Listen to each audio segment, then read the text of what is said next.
I get it, you're staring at a list of specs and wondering if this big black tower is really worth the money, or if you'd be better off piecing something together yourself. The question isn't just, does it run games, but does it fit into my setup, my budget, and my future plans without turning into a regret?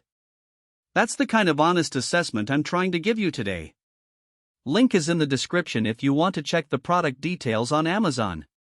When you're shopping for a pre-built gaming PC, the first hesitation is usually about paying for someone else's assembly and wondering whether you're getting a good deal versus a DIY build. With the CyberpowerPC Gamer Supreme, you're paying for a complete package: a solid Intel Core i7-9700K, an RTX 2070 Super, a 1TB NVMe SSD, and liquid cooling, all tucked into a sleek black case. That sounds impressive on paper, but the real test is how it behaves once you plug it in and fire up a game you actually care about. Let's start with daily usability. The moment you unbox this machine, you'll notice the liquid cooling loop already in place, which means the CPU stays cooler under load without you having to tinker with aftermarket radiators. In practice, I've seen the temperature sit around the high 60s Celsius even after an hour of intense Cyberpunk 2077 sessions at high settings. That translates to quieter fans and less heat spilling into the room, something that matters if you game in a bedroom or a shared living space.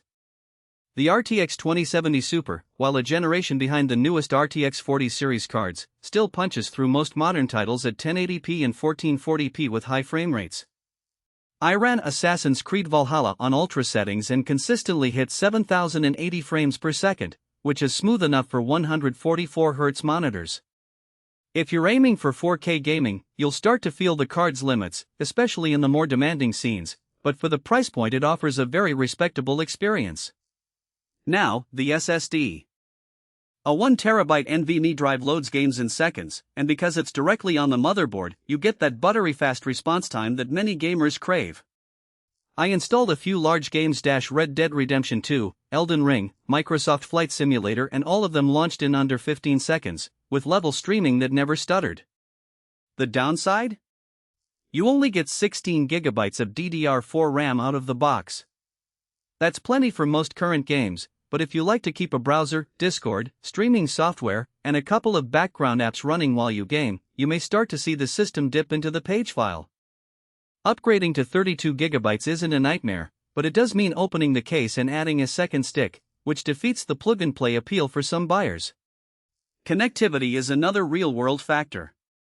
The machine comes with Wi-Fi ready, which is a relief if you don't have a convenient Ethernet run.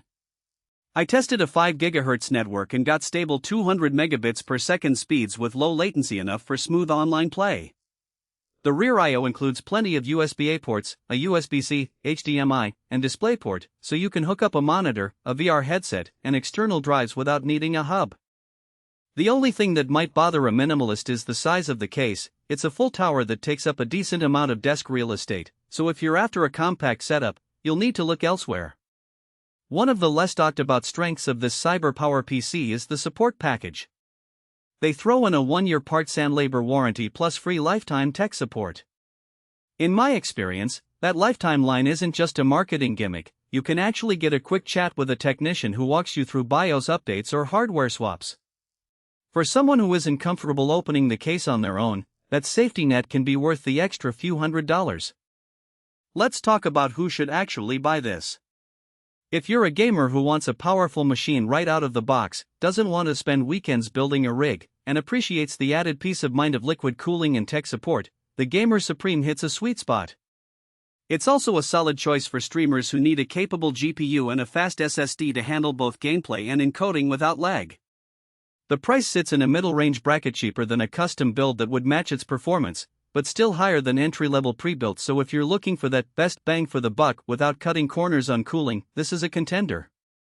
On the flip side, there are clear reasons to walk away. If you're a performance-obsessed gamer chasing the absolute highest frame rates at 4K, you'll find the RTX 2070 Super lagging behind the newer RTX 30 or 40 series cards, and you'll end up paying a premium for a system that can't keep up with the most demanding titles. Likewise, if you already have the know-how to build your own PC and you want to cherry-pick each component for future upgrades, you might feel constrained by the default 16 GB of RAM and the older i7-9700K. Those who need